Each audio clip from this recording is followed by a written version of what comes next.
Dogs are not just mankind's best friend.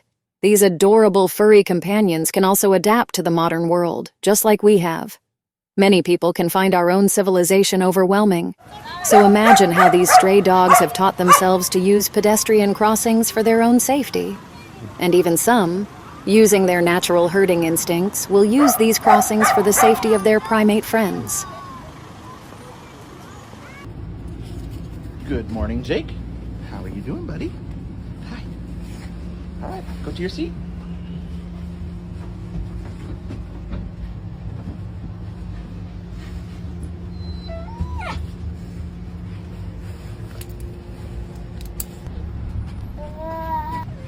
Good morning, Amaru.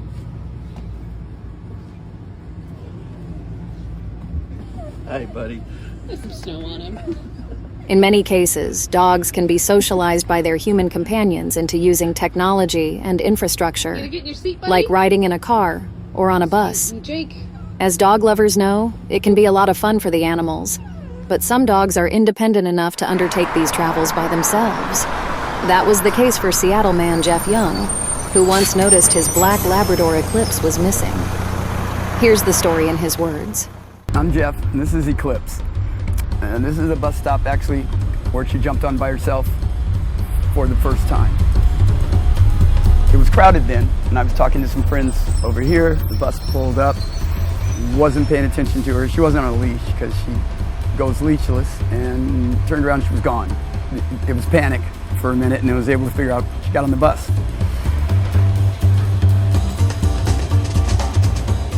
Got on the next bus, figuring there's nowhere she would go from here except to the dog park. We had done it a million times. So she had got on the bus and gone by herself. I was just a little worried because it's 5 or 6 stops down the road. There is no doubting how clever Eclipse is, navigating the human world with the same competency as a 6-year-old child. But think about doing this in a world where you have no human teacher. This is what happened with Boji, a stray dog living in the busy metropolis of Istanbul. Using a combination of instinct and intuition, Boji can now use the ferries, trains, and trams like a true local, gaining a celebrity status from admirers along the way. Time now to make you meet Boji, a regular commuter on ferries, buses, and metro trains in Istanbul. Boji the dog enjoys long journeys on public transport during the week. In a parked Istanbul ferry between Europe and Asia, all eyes turn to one commuter, peacefully enjoying the view from the window.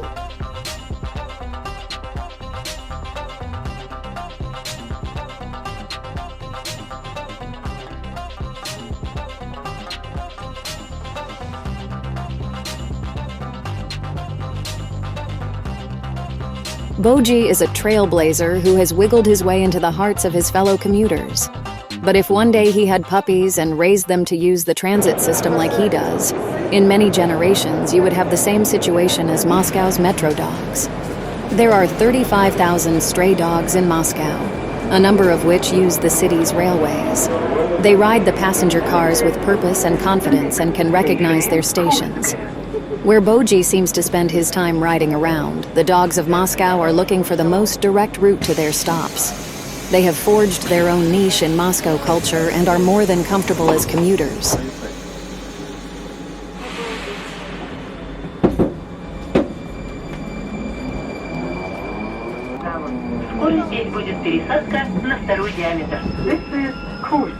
We've seen the dogs' fellow commuters have been mostly very happy to share their carriages with furry companions.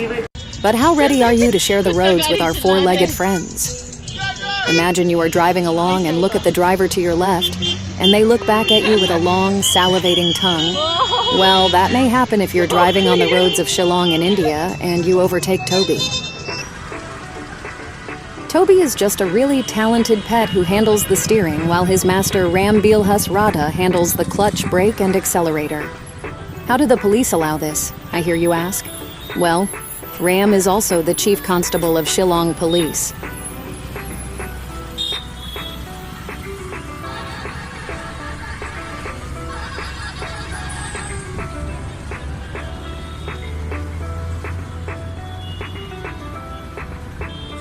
Okay, here is another driving dog. No?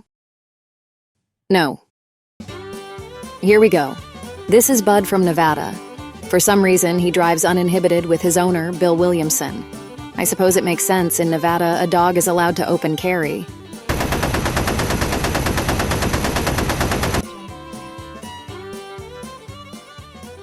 In a country where dogs can't carry guns or drive cars normally, New Zealand, the Society for Protection Against Cruelty to Animals, is highlighting the inherent intelligence and nobility of our best friends by teaching shelter dogs how to drive.